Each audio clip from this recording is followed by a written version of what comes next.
Good morning, everyone. I hope you can all hear me fine. Welcome to our Cyber Essentials Keeping Your Business Secure webinar in partnership with IASME and the North East Business Resilience Centre. So I hope you're all having a great morning so far.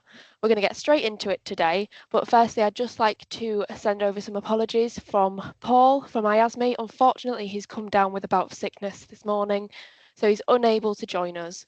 However, thankfully, Steve from the Business Resilience Centre has offered to run through anything he was going to talk about in the sense of IASME for him. So we'll be running just as normal, but Steve will be talking for Paul. But yes, so I'm Lucy. I run the marketing here at the 1 Point. So I'll be the host for the webinar. I'll run the Q&A. I'm going to give you a bit of an introduction to the 1 Point, and then we're going to get cracking with the Cyber Essentials stuff. So this is just a quick agenda of what we're going to cover. It'll probably be 40 minutes to an hour. So we're recording. So if you need to jump off at any point, I can send the recording through at the end. So please do not worry. Again, I'll do a quick introduction to the 1 Point if you don't already know who we are. We will go through the Cyber Essentials and the governance stance. We're going to go through support from the 1 Point, and then we're going to do a Q&A. So who are the 1 Point? So we're a managed service provider for all things technology, offering a single point of contact for IT, cyber, business mobiles, VoIP, connectivity, and a range of your digital services. We were founded in 2005 by Martin Lauer and have since become one of the leading providers across the Yorkshire region. We've got offices in the Humber region and West Yorkshire, so we're perfectly situated to serve the entire nation. As you can see, we've got a range of accreditations. This is just a select few. We've got plenty more, so you can visit our website to find out all sorts about what we're accredited. We're NHS, O2, we are Crown Commercial Suppliers, Cyber Essentials, IASME, ISO. There's plenty on there, so feel free to pop onto our website and have a look at what else we're accredited for. And cyber. So obviously this webinar is about cyber, so I put together a very brief summary of our cybersecurity offerings. We offer the 1 Plans. So within the 1 Plan, there's the 1 Plan, the Cyber Plan, and the Cyber Plan Plus. They go up as you would expect in terms of the support in cybersecurity that we offer you. Rob, who is our cyber lead, will be talking a little bit more in the back end of this webinar about how we support you, especially with Cyber Essentials, but also cyber in general. So that was my really quick brief run through of the 1 Point. Let's get straight into the world of Cyber Essentials. So I will pass you over to Steve Leach from the North East Business Resilience Centre. Hi, thanks Lucy, and hello everybody. Thanks for the invite. I'm just going to sort of run through a little bit of our side and then cover off the threat and Cyber Essentials. So I'm a serving police officer, got 30 years in now, most of it as a detective, director at the NEBRC. We've been in existence in 2019, and the whole thing we do is help businesses understand sort of threat and how to mitigate against cyber or online fraud. So my agenda, I'm just going to cover what the network is from a policing aspect to it, threat landscape, some considerations, and then our membership and what we can do for you a bit more. So when you look at what we are as the NEBRC, we're part of a network now of centres that all fit under the Cyber Resilience Centre network brand. So our particular centre covers from South Yorkshire all the way up to the Scottish border. This was a pilot in 2019, but given the success of it in our wider region, the National Police Chiefs Council and Home Office decided to roll out the model across the rest of England and Wales. That model sort of sits across the police regions, but the concept is there's regional support for businesses that operate in that area. So you can join any centre. Yes, it's geared around sort of where your business is or your headquarters is, but we all do the same thing. We're just trying to create that sort of local feel. The businesses, the resilience centres themselves work with local universities. So we employ postgraduate and undergraduate students to do ethical hacking on our behalf, or some policy or some training. We work with big business that sort of have supply chain concerns or want some social responsibility in the region to help support it. We work with tech businesses like OnePoint that supply MSP services. So that external support you can have around sort of all things IT related. We want to partner with businesses who can sort of offer the right services to the right businesses in the region.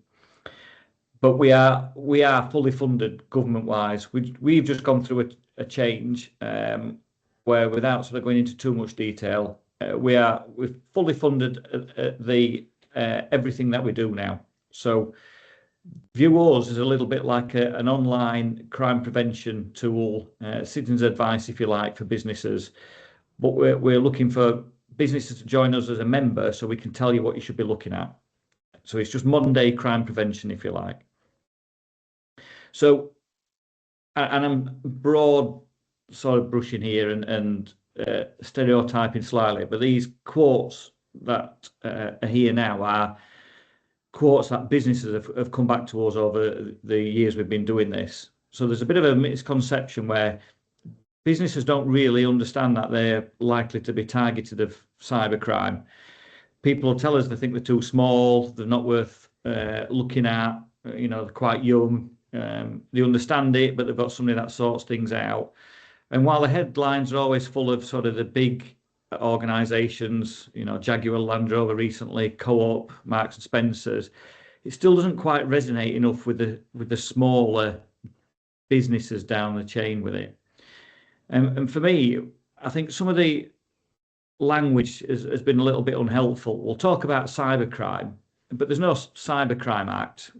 We talk about really particular types of crime. You'll hear quishing and smishing and all sorts of different language. But if you don't understand that or from that world, it can feel a little bit disengaging. So for me, organisationally, when you hear cybercrime, you ought to be thinking this is just a modern day method of committing traditional crime. And that traditional crime is theft or damage. So make no mistake about it, your data is of value to you, therefore it's of value to criminals. And if they don't want to steal it, someone will just want to damage you either reputationally or your networks and structures with it. The same way that criminals will commit all sorts of crimes for all sorts of reasons, this is no different. You've just got a different method of criminals using tools to help them. So we all accept criminals will use cars to commit a variety of crime. Car crime, when we talk about that, we relate to cars being broken into, if you like. We don't relate to cars being used to commit other crime. Yet when you map that across into the criminal elements of cybercrime, we'll talk about cybercrime like it's a new crime type. It isn't. It's just a method of that criminals have found to be able to exploit weaknesses to steal data or finance. And generally that data will lead to the loss of finance anyway, one way or another.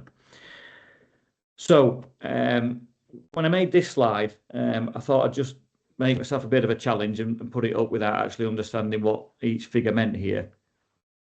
Because I've made the slide, chances are nobody else will understand it anyway. So if I get it wrong, you'll never know. But here goes.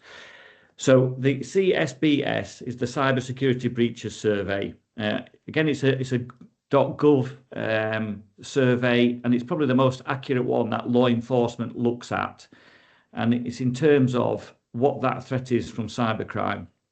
For a variety of reasons, I'm not particularly going into it today, but it's underreported cybercrime across the board, from individuals and from businesses. And we know what gets reported isn't necessarily what's happening out there. So we tend to go to this, which is updated every year, as the go-to place where we can really understand what's happening. So I'll work down these figures sort of from top left. So 43%, that's the latest figure of businesses that have reported some sort of cyber breach in the last 12 months. So 43% of all businesses in the UK have reported some sort of attack stroke breach in the last 12 months, which is quite high when you consider this in the context of crime. It's almost 1 in 2. Half, that relates to half of those breaches becoming an actual crime itself. So view a breach, that could be you've returned home and you found your door open. So, has somebody been in, haven't they? Well, half of those breaches are actually costing businesses. So there's some figures out there that go on about the average cost, but I don't particularly like those because it's all relative to the size of the business. And averages can be skewed by low or high figures with it. The important thing for me is about half of businesses are being attacked in a 12-month period, and half of that's going to cost. You will become a victim in terms of that figure. 85%, that relates to the method of attack, and 85% is saying that's what phishing emails are being used as. So it's always high as a phishing email for a business. And when you think about it, it's not unusual in as far as it's the front door to your organization anyway. Your email address isn't secret. Everybody in an organization's got an email address. You've got inquiries and you've got info at as well with it. So, if again, you go back to the analogy, if you're going to break into a shop, a lot of the time it's through the front door, certainly from a shoplifting perspective. Emails are the front door to your organizations. So when you track back how attackers are landing, it's via that system because it's your front door.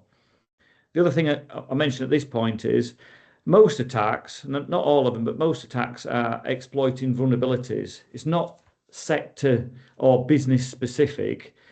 Obviously, some of the big ones are when it's sort of involved in national infrastructure and things like that. But a lot of crime is opportunist, the same as traditional crime. So the opportunist is that phishing element, because they can write programs, they can get email addresses, criminals can send it out to 10,000 emails at a time. They only need 1 or 2 to bite, and then that's where they can go off and sort of pursue the opportunist part to it. So emails is always high as that route in, and will remain so. 45% is quite a good figure in terms of insurance. So that's saying that 45% of the businesses in the survey had some sort of cyber insurance. I'll come on to this again a little bit in terms of cyber essentials, but insurance is good, and it's worth a consideration from any organisation. What I would say is you've got to do your due diligence with insurance. You've got to understand what your liabilities are within it, what's covered and what's not covered. So I remember when I got my first car insurance, I just wanted to get the cheapest insurance so I could get on the road. I wasn't really bothered what the excess was, what was covered and what wasn't covered. And it's not until you have an accident that you suddenly think, I might have needed a courtesy car, should have paid a bit extra, or wish I'd got roadside breakdown. It's no difference with insurance. Your buildings and contents insurance, you'll have access, you'll have limitations. Car insurance, for example, now, as winter's coming, I can guarantee it, cars will get stolen because people leave the engines on to defrost while they're back inside. But there's that much crime happening in terms of that. Insurance companies will often put a clause now in the insurance for cars saying you're not insured if there's a degree of negligence. And that is what could be happening in terms of cyber insurance. You can't blindly take it out and then not expect some responsibility back on yourself. So the figure's good. I just have a slight apprehension that people might have insurance and not really know what's in it or not. 12% of businesses have heard of the 10 Steps to Cybersecurity, which is a national cybersecurity centre initiative. It's been around for a few years. All this stuff I can send you, but this is a strategic and tactical guide into how organisations should be approaching cybersecurity. But only 12% of businesses have heard of that. 12% of businesses have also heard of Cyber Essentials as the scheme. So part of what we do is to try to raise awareness of it. It's not a sell into Cyber Essentials, and I'm going to come on to this later in the presentation, but it's a really good starting point. The clue's in the title with Cyber Essentials. It's essential. You don't have to certify, and I'll explain with that more. But when only 12% of businesses in 2025 have heard of it, and it's been around certainly sort of for 8, 9 years, there's more work to be done because it's a critical piece of work that people can use. 40% relates to businesses surveyed having advanced controls like multi-factor or two-factor authentication. So that's when you get asked for a code to put in after you put your password in. Well, you get a text or an email. Really good tools that most things you can log into now have, but only 40% of businesses are still using those. And that's a free tool, and that will help reduce that likelihood of an attack. 92%, that's the figure that IASME would be saying to you, is the reduction in cyber insurance claims from businesses that have followed the cyber essentials steps. So there's 5 controls within there, and the figures are showing that because these are addressing the most common vulnerabilities, your likelihood of requiring insurance significantly drops. So you're not requiring insurance because you've not had a claim, and that 92% is the figure that they're putting down of reduction of those claims. So it's worth considering when we discuss it.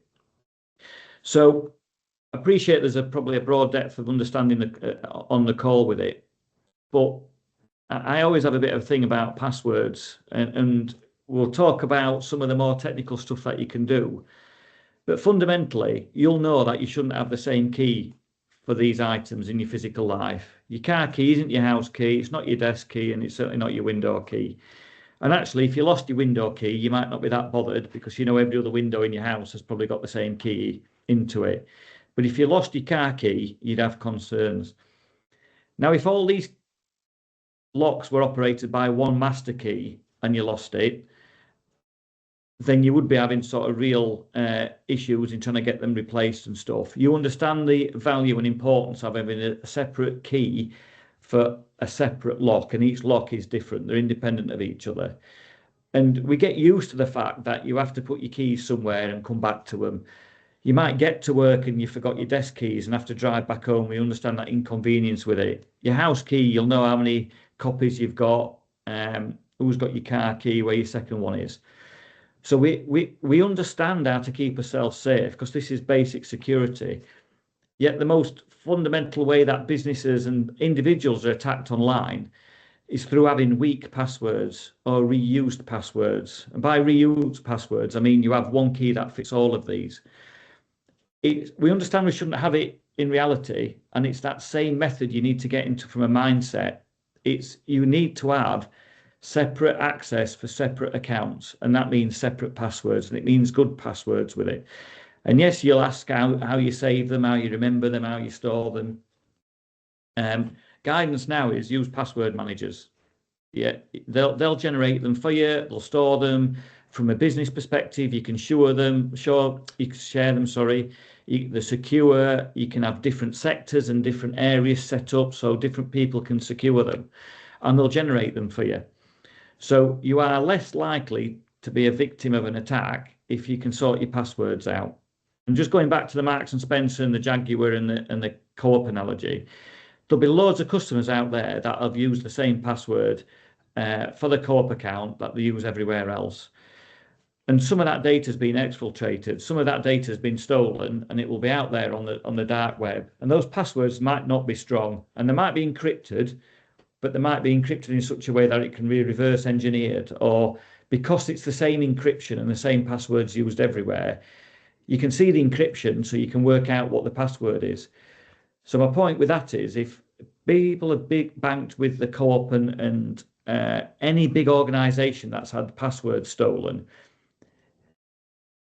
that is out there sat on the dark web waiting to be used, and that's why passwords become important to be separate. And then that way you can just change your Co-op password, and you know it's only the Co-op that you need to change because it's the only place that's been using that password. So it's a bit of a passion of mine, and I've probably gone on a bit there, but the fundamentals are there. You've got to get the basics right and get through to the more complex stuff, and that's how you secure yourselves organizationally. I appreciate this might be a little bit difficult to read, but what you've got here essentially is on the left-hand side, different sectors across business. And what you've got is red representing non-cyber attacks and blue representing cyber attacks. But either cyber attack leads to businesses losing data. And it's an important thing, this, because cyber security or data security isn't just an IT issue. Businesses up and down, when you look at this, so this is the red line, businesses up and down the sectors are losing lots of data through non-cyber things. And that can just be not redacting paperwork properly, or losing paperwork, or sending people the wrong emails, BCC and CC not being used properly, stuff not being shredded, clear desk policies not being in place. And I include this because this is a big part of how to keep your data secure. And quite often we just think data security is cyber security, which is an IT issue, and it isn't. So just sort of coming on to Cyber Essentials then. Quite often there's tools that are freely available or really cheap that are out there that hackers can use, and they get the tools and they get labeled as commodity level tools, but they're off the shelf tools, they're dead easy, and then they're just configured in a way that the hacker or somebody who's using a hacker can then use these to attack your systems. Information is a little bit old here, but in 2019 there was some research done, and again against Cyber Essentials, and they reckon 2/3 of vulnerabilities that would have been exploited by these off-the-shelf tools, Cyber Essentials stops and partially mitigates the remaining third. So I go back to Cyber Essentials and the clues in that title, where these are the essential components to look at. Even if it's something quite complex that is being used, criminals often start with the simple stuff. So Cyber Essentials in itself talks about 5 key controls, and this is all about looking after data. Now, you can be really small and a sole trader and you still can consider these controls, or you can be quite large as an organization and they're still relevant with it. What I'd say with Cyber Essentials is when you wind it back, the organization IASME wasn't the first organization that was involved in Cyber Essentials. A few years ago, the government had a few different organizations all delivering a standard of security, and as a business you could pick which one you went into, which one it dropped, more suitable for you given sort of your size or your understanding with it. What the government did is a few years ago is tender that down so that one organisation delivered it, so it was consistent, and IASME got it. And this is what the work and the lots of analysis has done across the sort of cyber field of government have said, if you get these areas right, this is what will make those attacks less likely to bite. Now, yes, it does cost to certify against Cyber Essentials, irrespective of any work that's done to get you there or to support you. Depending on your organisational size, it can cost sort of between £300 and £500 annually to renew. The benefit of that is you can get a logo that you can put on your website, a bit like Lucy was showing you earlier. You can put it on your emails. And you can be searched for on IASME's database, and it'll tell you whether you've got this accreditation or others with it. But the crux for me with Cyber Essentials is, if you don't want to accredit and you don't want to certify and you don't want to demonstrate that you've got it, for whatever reasons you don't want to pay that money, you don't have to pay it.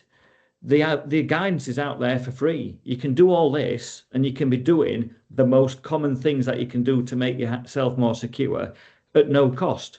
And IASME, if they were here, would be supportive of that. If organisationally it does not suit you to have these in place and pay for it, then don't. But if you want to know what those steps are to become secure, it's out there, and this is the sort of thing that we'd help you with. Now, Rob's team, and he's going to come on to talk to later, they can help you through this and they can assess you, and they're a certifier. So My analogy with this is, view IASME as a little bit like delivering MOTs on behalf of the government with it.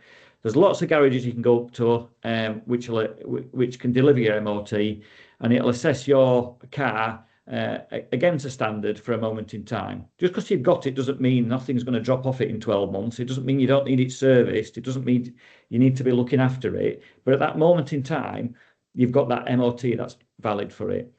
And that's what Cyber Essentials is like. You're assessed at a moment in time.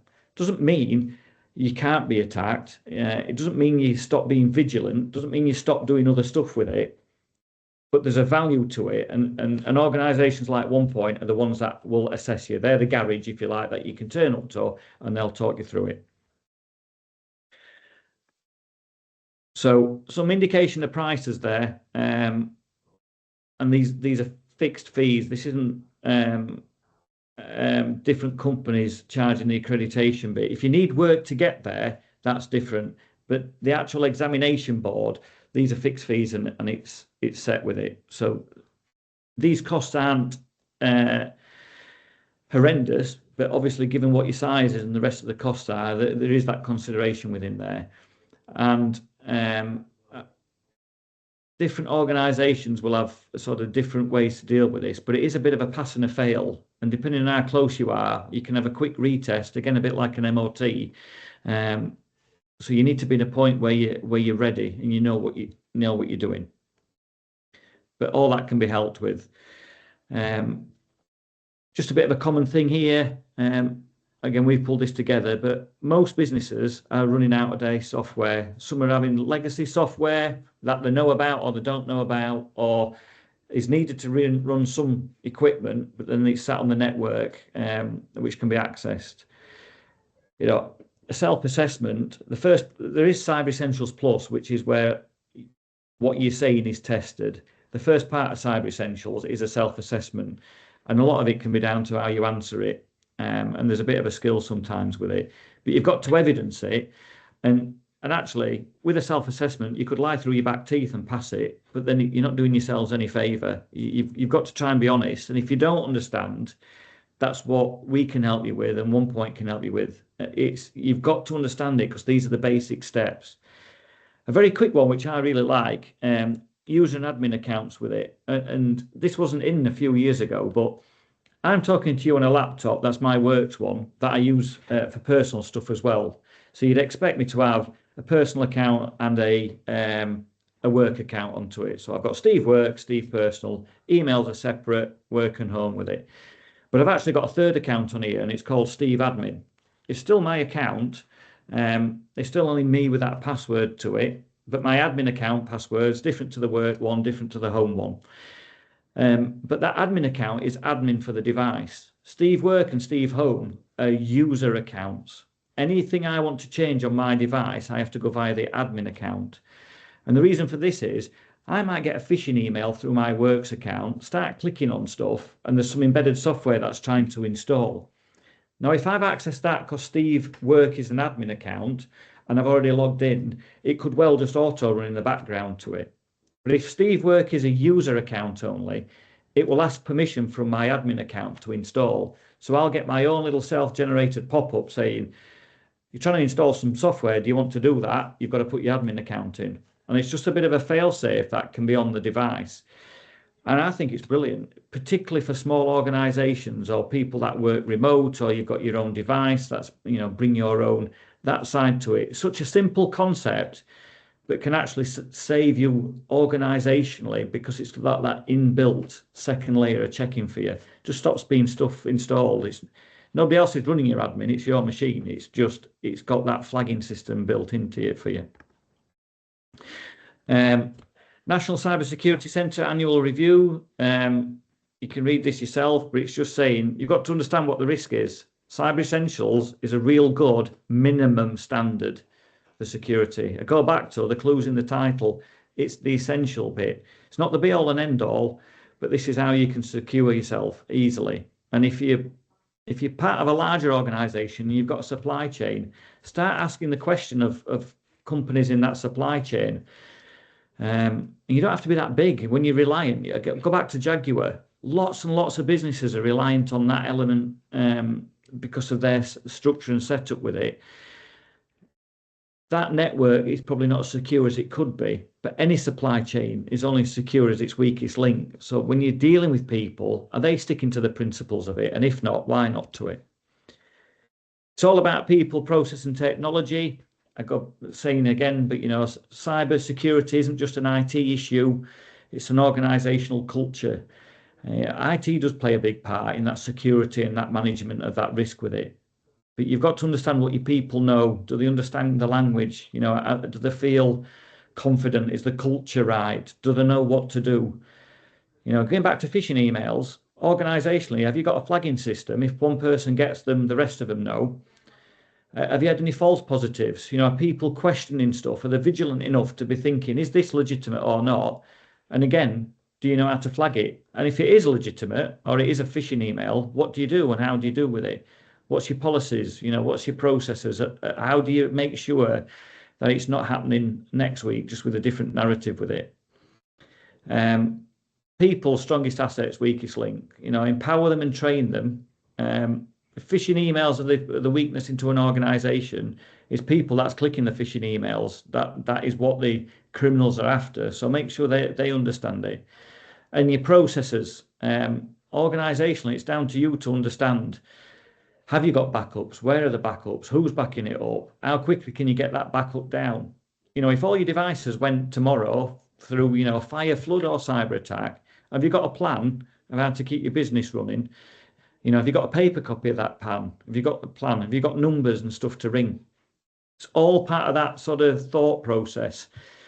Another analogy for you, because it's been a couple of minutes, but if you think of like health and safety in an organization, that's embedded from the cleaner putting up a triangle on a slippy floor saying, don't walk on here, be vigilant, all the way up to the CEO and the board of directors probably having responsibilities at director level of making sure that there's responsibility understood at each level.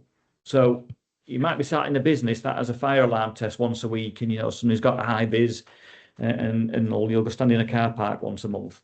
Have you tested what that incident response looks like from a cyber attack or from a data loss or from a data breach? Got to start thinking like this. And you as an organization, as boards, as CEOs, as directors, it's your risk that you need people to help manage, but you've got to understand the risk to your business and then look at mitigating that appropriately. So when you look at the security maturity journey, some of you might be sat there, with ad hoc controls, not really understanding what to do. Ransomware, can be rife, particularly through the phishing. So you've got fundamentals that you can put in place, which is like cyber essentials, and it's the step on the journey, looking at how to target those things. But then you can go to other steps, which is what gets embedded from the 10 steps of cyber security. But then you're looking at managed service risks, and then you're looking at, real strong principles. I'm not saying everybody needs to get to the end point of this, but organizationally, you need to understand what level of risk you're comfortable at, who's mitigating you with that or helping it or reducing that part to it, and culturally, what are you doing about this change with it? And then when you're outsourcing your concerns or your services or your supply chain, that little bit is embedded into that thought process. Last but one slide from me. We're a free membership. We are part of policing. We are part of a cross-government response to try and help businesses and MSPs. That's why we're on with 1 Point, to really get out and get rid of those low-hanging fruit vulnerabilities that exist in businesses. So we offer a free membership. We'll send you material. Everything I've spoken about on here, we can send you. So we can be that one-stop place to go to. We can help you understand what your steps should be. We do some services where we'll tell you what we think your vulnerabilities are. And we don't offer solutions as such as to you've got this vulnerability, we've got this as a solution, this is what you should do. But we'll tell you how to find those solutions. So users of that third independent eye, and then you'll suddenly have a little bit more confidence in services that could be out there that people are offering. You're just trying to work out what order to do it in. So thank you very much for listening, and I'll be around at the end for questions and stuff. That's my email. Feel free to email me. I'm sure Lucy will send some stuff out at the end as well. But we're here to help and hopefully keep you that little bit more secure. So thanks for listening. I'll hand back to Lucy or Rob. I'll pick up at this point if you like, because we're going to go straight into my slides. So thanks very much, Steve. That was really useful. So if everybody can see my slides now, I am Rob. I'm the cyber lead at the OnePoint, and I'm also a certified IASME cyber assessor. As Lucy kind of touched on earlier on, the OnePoint is an MSP, so you know, as customers that are on this webinar will kind of know what we do. But for those that don't, we're the one point of contact for managed services, which include IT support, hardware, software, telecoms, cyber, connectivity, web, whatever you are dealing with from a technological point of view. We can help with. We're also a certification body, an IASME certification body. What that means is that we are certified to do assessments, both for our own company customers and for assessments that come directly to us from IASME themselves. For the overview of the Cyber Essentials scheme, the scheme is owned and was thought up by the National Cybersecurity Centre. As Steve said, it's managed and operated now solely by IASME, and then IASME works with partner certification bodies like the OnePoint who do the assessments. Currently, there are just shy of 13,000 MSPs in the UK, which is a higher number than even I thought until I started researching it. There are 350 plus IASME certification bodies, so there's obviously a massive difference in those.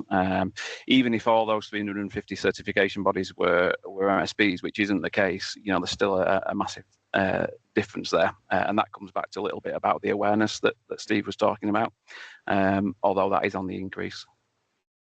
So why is that difference there? The main reasons, as I see it, is size. A lot of MSPs can be quite small, you know, one person, two person businesses, and they don't necessarily have the capacity to specialize in any particular area, particularly cybersecurity and cyber essentials specifically. The focus sometimes isn't there, so their main focus may be kind of break fix, you know, ad hoc support. It might be that they're more focused on telecoms. It might be they're more focused on connectivity. The big one for me, though, is accreditation. It's often difficult to achieve that accreditation that Lucy was talking about right at the top, particularly some of the ISO accreditations like the 27001, and becoming a certification body with IASME, you have to kind of jump through some of those hoops to become licensed and to have a qualified assessor within the business. The OnePoint specifically is committed to both sides of this, you know, being an MSP and to being a certification body. The simple reason being is that from my point of view, those two things go hand in hand, and they should support and reinforce the other. In my ideal world, you know, every single company that both we work with and in general would be a standard that they could achieve Cyber Essentials certification, regardless of whether or not they actually go through the steps that Steve was talking about to actually get the certificate. The main reason being is that just simply makes organizations more secure. You're literally doing those essential things to make sure that you haven't left the front door open or the windows unlocked. The NCSC, National Cybersecurity Centre, is really pushing Cyber Essentials in general at the moment. The main reason for that being that all their research that they've done and their data shows that of all the schemes that the NCSC run, Cyber Essentials is the one scheme that is really increasing national cybersecurity in general. And the main reason that the NCSC exists is to make UK the most cyber secure country in the world, and that's their mission. So a lot of time and effort is being put into Cyber Essentials specifically by the NCSC, as it's proven to work.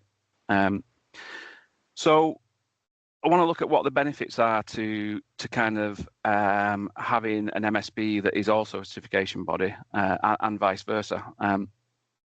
and it comes into two main areas: efficiency and expertise. Under the efficiency, you've got the end-to-end service. So rather than going to an external certification body that doesn't know anything about your business and comes in and kind of just looks at what you've got and assesses your self-assessment at CE, or does the audit for doing the CE plus. You know, you have separate parts if you're doing it that way. If you have an MSP and that's a CB as well, you can really manage that process from end to end, and you're working often with people that you've already got a relationship with. Proactive management. Cyber Essentials, as Steve mentioned, it's a snapshot in time, as in when you do the assessment, you're taking a snapshot of your security posture. But that's not the kind of ethos of Cyber Essentials. It's meant to be a way of putting continual controls in place, so that year round, no matter what point in the year that you took that snapshot and did that Cyber Essentials certification, that you would pass it, and an MSP, whether that's the 1 point or not, can help you achieve that, and make it so it's not just a tick box exercise. You know, that you're compliant year round. Smoother implementation. Your MSP will know everything about your organisation from a technology point of view. They'll know all about the kind of little dark corners that might crop up as you're going through certification. So that might throw a roadblock up that potentially could stop you in your tracks halfway through certification, and mean that you've got to go back to square one and potentially 6 months later do the pay the money and do the certification again.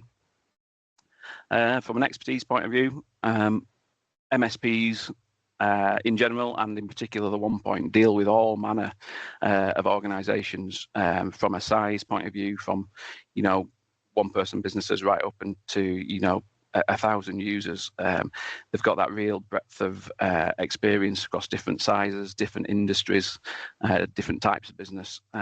So I guess what I'm saying is that there's kind of nothing that an MSP hasn't seen before in terms of types of business and the pitfalls that might stop people from achieving Cyber Essentials compliance. And often MSPs will have a security, a technology stack which aligns with Cyber Essentials. Certainly at the 1 point, the technology that we have running in the background to enable us to look after companies, you know, things like patch management, backups, vulnerability scanning, anti-malware solutions like antivirus, etc. You know, there's a stack of technology in the background that is designed to meet the controls, so that you, again, at all times would be passing the Cyber Essentials accreditation. So I just wanted to touch on the 5 controls that Steve mentioned, and I wanted to really give people some examples of some key questions that you take away from this webinar, and ask these questions of yourselves and your organisations, to see whether or not the kind of the low-hanging fruit of those 5 controls is in place, and if there are any worries about any of these questions, that you can't answer them in the positive.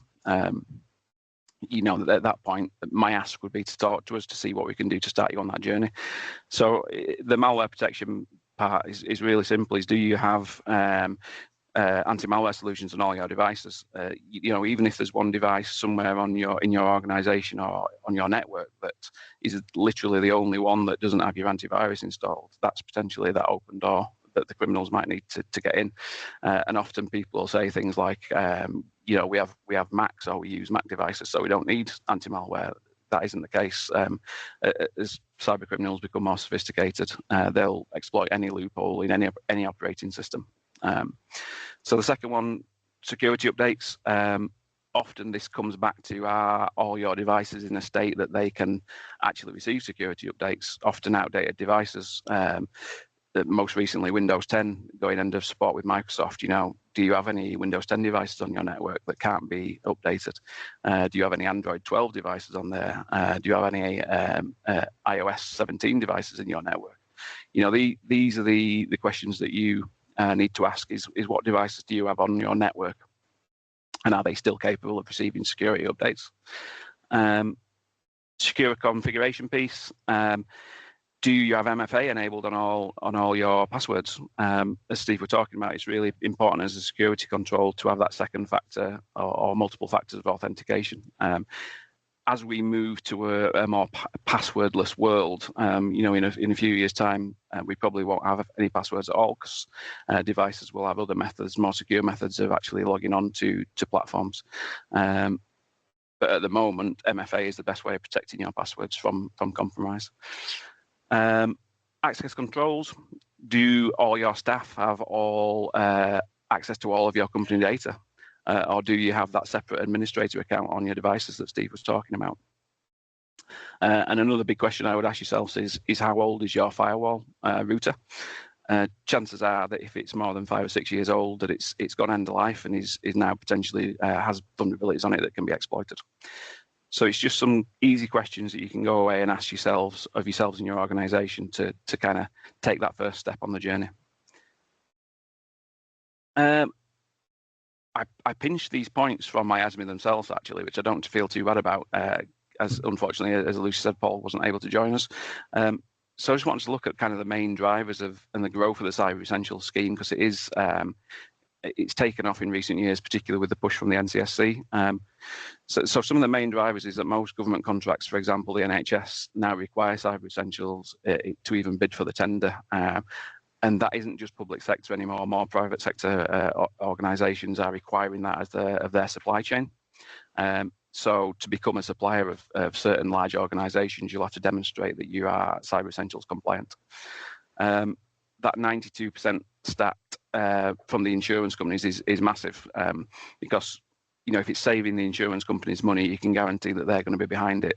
And if companies are 92% less likely to claim against cyber insurance, you'll see things appearing on cyber risk questionnaires from the insurance companies now. Literally that yes/no question that says, "Are you Cyber Essentials compliant?" And you can guarantee that if you tick no on that your premium's going to be higher. In general, there's an increased awareness now. You see news stories literally every single day about large organisations being hit.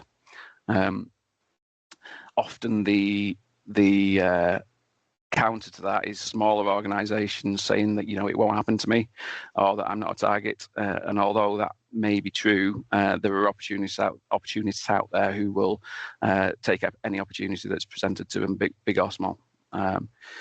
The couple on there that I find really interesting. Larger organisations struggling to meet the requirements of the scheme.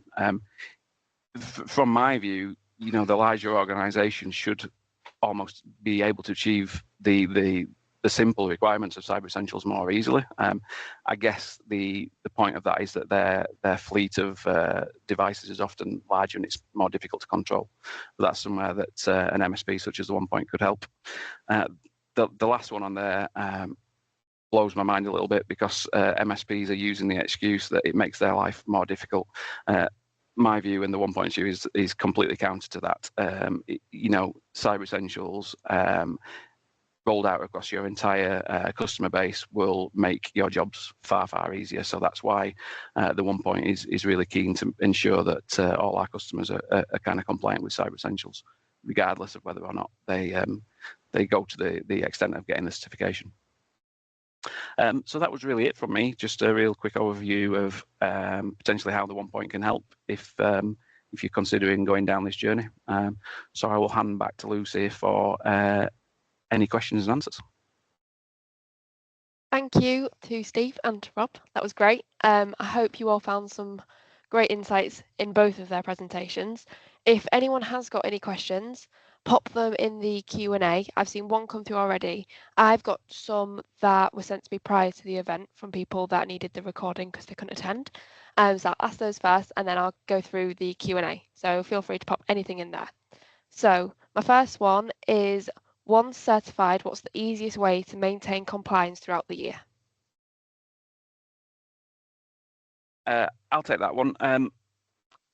Again, it comes back to often working with either your MSP or your in-house security team to make sure that it isn't just that snapshot in time. As I said, the ethos of Cyber Essentials is more about how how you maintain compliance. For example, one of the questions on the questionnaire is, how do you go about patching all your systems within 14 days of new patches being released? So although at the point that you do the questionnaire, you might have patched it within that 14 days, the spirit of the question is more, how do you go about making sure that that is always happening? So certainly, with the 1 point, we have software that's running in the background for all our IT support customers that ensures that patches are rolled out consistently across the year. It's a good question, that, and I think Rob makes a valid point with it. Cyber Essentials is almost bringing in a cultural change in an organisation. So, you could, if you want to cheat the system, Rob will probably cringe at this, but like I said before, you could lie through your back teeth on that assessment form. The assessors they'll take what you said on face value. If you've answered it correctly, even if you're not doing it, you'll pass, and then nobody will be any the wiser until 12 months later when you have to do it again. But that doesn't mean you're in compliance at all. The next step up obviously is, you could be on compliance and doing what you're doing on day one, and it gets signed off. But you've got to embed that culture, because updates are coming through. Even if you're not aware of the updates on your work stuff, look on your personal phones that have had updates recently. So it's, if you break it down, it's how do you know? So take an iPhone, for example. How do you know if you're on the latest software? If you're not, do you know when to update it? Do you time when to update it? Have you got enough space to update it? And then is it convenient enough for you to update it? And I think in the last sort of couple of months, there's probably been 3 updates through, and that's just on one personal device. So you've got to take that part, and this is where it becomes harder in bigger organisations. There'll be organisations out there that don't know what devices they've got, so you can't actually start to update everything within 14 days if you don't know what you've got in the first place with it. So you've almost got to get to a different level of thinking if you aren't thinking this way when you take Cyber Essentials. So organisationally, you will have to put things in place that ensure that compliance, because this is about safety with it. You might be having those meetings. The next time you buy some equipment, this should be forming part of that. Well, where do we get it from? And how do we update it? And is it the right level of equipment in terms of what we're after with it? You bring new members of people into your organisations. What's culturally being trained to those? What's the understanding around how they're going to access stuff? Are they coming with their own devices, or are they working from home? Have they remote access to it? So the fact that you are aware of it and you are conforming to it should actually start to make you sort of self-aware from the principles in it. And some of those questions can be easily picked up, as Rob's just explained, by software from your MSP, and then you're not having to think about it, because you know that it's in place and it's happening because it's been configured right from the outset. That's great. Thanks both. I've got one here from Geraldine. I work for a charity of approximately 100 staff. I'm trying to write cybersecurity policies. As a guide, how many policies should you have and how detailed should they be? There are a number of, as you run through the kind of Cyber Essentials questionnaire, because I'm going to try and keep it kind of linked to Cyber Essentials, there are a number of questions on there that relate to cybersecurity policies. Off the top of my head, I can't remember exactly how many or what they are, but I kind of some time ago prepared a generic kind of IT policy that can be looked at as a basis for achieving Cyber Essentials. So Geraldine, if you want to kind of pick that up and have a chat, I can potentially share that with you, and it gives you a basis for an IT security policy, which you can then adapt for primarily for Cyber Essentials use, but you can then build on that for future use and expanding it to take on more things.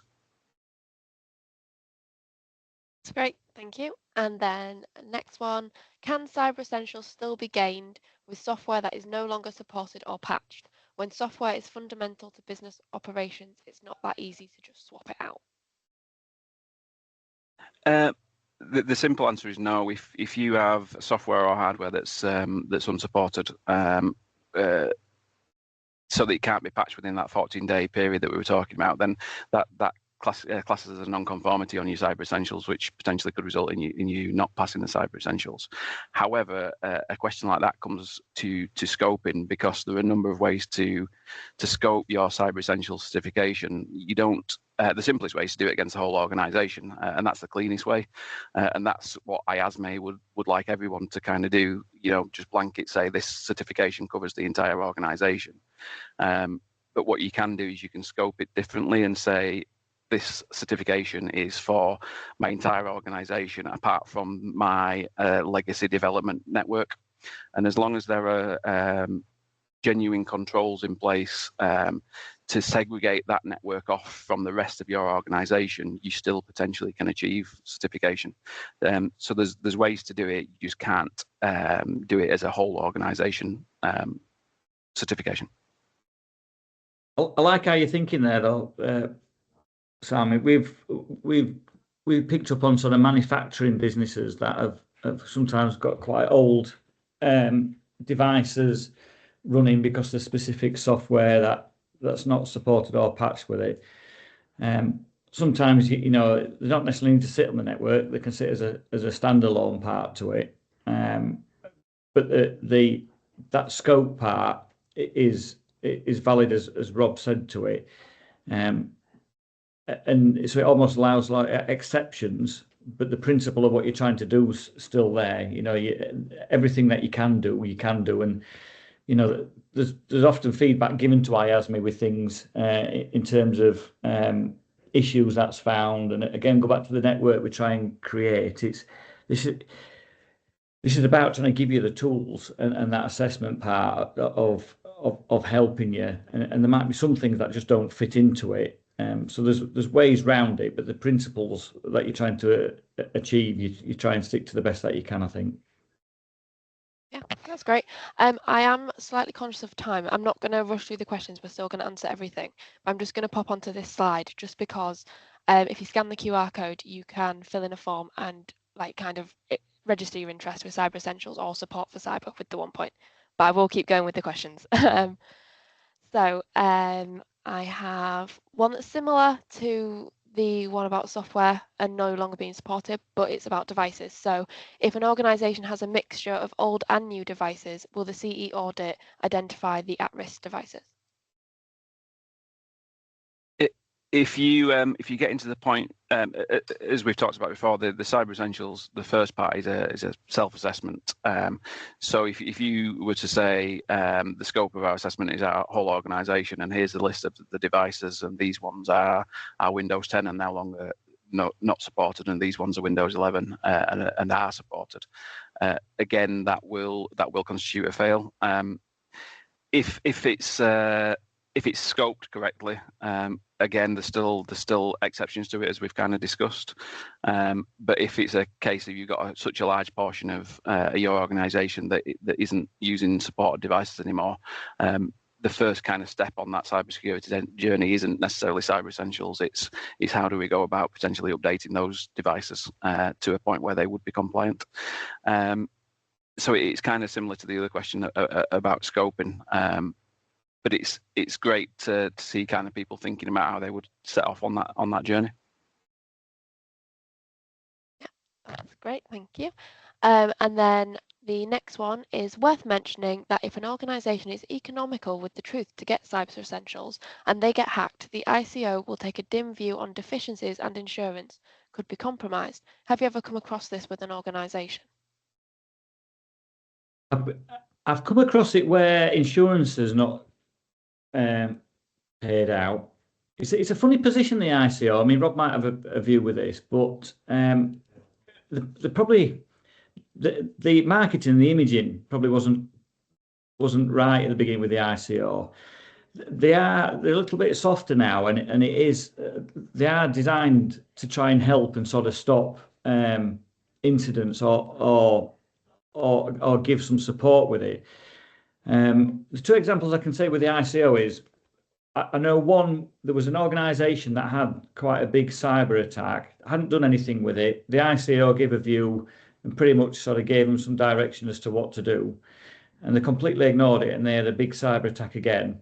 And not through any ICO involvement, but that company ceased trading, and there probably would have been in bother from an ICO perspective with it. They're trying to get people to do the right thing at the right time with it. I think if for me with Cyber Essentials, I think the value is something like £20,000 worth of insurance with it if you're certified with it. So same with any insurer, and they're not looking for the loopholes. But if you don't do the basics, then you could find yourself well not covered from an insurance position. I've spoke to other accreditors where I know they've ended up almost with a dilemma where they're thinking that organisations aren't perhaps doing what they're saying that they're doing on the essentials forms to it. And that can be quite a challenge sometimes for accreditors. But it ultimately is a self-assessment. If it's on that form, that's what you're being assessed against with it. I think anybody who is certainly intentionally deceiving or deceitful of what they're doing with it, one, it's not in the spirit of it, and I think there'd be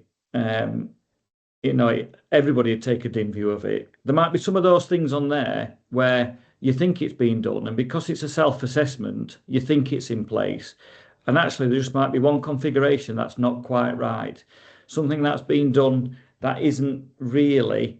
It could be done on 9 machines, and I go back to Cyber Essentials Plus here. It could be done on 9 machines, and it could have been checked. There's one that just doesn't fall within the assessment part to it, and that's not right. And it should have been, and it's human error that something's not been on, and it should have been. That technically could come from they've not done what they're saying they've done. But then I think in those instances, and I've seen this again, the intention's been there to do the right thing. There's just an oversight or something that's not been quite right. At which point, a lot of this is lessons learned as opposed to blame positioning. I think blame's more if there's like an intentional lack of action. I think if there's stuff on there that's not being done, but it's been with the best intentions, then it very much the culture is lessons learned. How do we stop it happening again? What else can we do around this? And there's that constant feedback from accreditors and police and into IASME, as well as the wider bit of government to try and make sure that things are being learned as we're going along the way. Yeah, I'll just add on to that. I had a few interesting conversations with representatives of insurance companies and insurance brokers when I've been at IASME regional meetings. And it kind of comes back to that 92% stat that we keep talking about. That 92% of companies are 92% less likely to claim against their cyber insurance if they're Cyber Essentials certified. That seemingly is a stat that even is in place if a company hasn't been or has been economical with the truth on their verified self-assessment. So even if they've hopefully unintentionally got things wrong, that stat still takes that into account. So even if it's not 100% genuinely reflecting the real world state of affairs, the very fact that a company is thinking about Cyber Essentials and has gone through that certification process is still reducing those insurance claims. So the insurance companies are actually quite on board with this, and even if they come across at point of claim an instance where something hasn't been quite right compared to their assessment, compared to the real world, they're still holding the claims. And I'm saying that off the record, but that's literally a chat that I had with an insurance broker from AEG that funds the £25,000 worth of insurance that you get with the Cyber Essentials certification. So I guess unlike things like car insurance, where if you're not doing exactly what you said you're going to do, then your claim's invalid. It isn't currently the state of affairs with the cyber insurance that you get through IASME. Thank you for answering that one. I've only got 2 more questions, so no need to panic. We've not got tons to get through. So we've got, where would a business get started if they were interested? My QR code kind of answers that question anyway. Talk to us. But if Rob's got anything to add on that one, I'll let Rob take that one. Yeah, absolutely right, Lucy. Either scan that QR code or just reach out to us directly, either by the phone or through email, and we can start having at least a chat about how you can get started and how the 1 Point could support you in getting started. Great. And then the final question is, how much does it cost? The costs of Steve kindly shared the IASME certification costs. So if you're talking about the certificate itself, the costs were in this slideshow. The 1 Point as a certification body charges exactly the same for certification as IASME do direct. So you can come to us and pay the same as you would for your certificate and access to the portal to fill in your assessment. There's other parts to it because you might not be in a position where you can just fill in the assessment. So at that point, whether you're a customer of ours or not, we can talk about how we can arrange kind of consultancy and all that kind of stuff. But in essence, the cost of the certification varies by the size of your organisation, from micro right up to kind of large organisations with 500 plus users. But yeah, the 1 Point charges is exactly the same as IASME Direct for that. That's great. So that is all my questions. If anyone else has any questions, please send them in, and we're happy to answer them. If it's one for Steve, we can direct it to Steve and get you an answer from Steve. If it's one for Rob, same applies there. On the bottom of that QR code, there is actually a box. So if anyone has got any questions, please pop them in there. Them submissions come straight to me and straight to Rob. So you're hitting the right people. But that is all from us today. I hope you found interest from it, and I hope you've gained some insights into Cyber Essentials and what the 1 Point can do for you. A huge thank you to Steve for jumping in and covering off the IASME stuff, as well as all the bits about the North East Business Resilience Centre. So thank you, Steve. Thank you to Rob. He is our cyber lead, so anything you need on cyber, Rob is the guy to be talking to. So yes, a huge thank you to all of you for joining, and I know we've run a little bit over, so thank you to everyone that stayed, but I'll get the recording out to everyone this afternoon. Thank you very much. Thanks, everybody. Thanks for joining. Cheers. Thank you.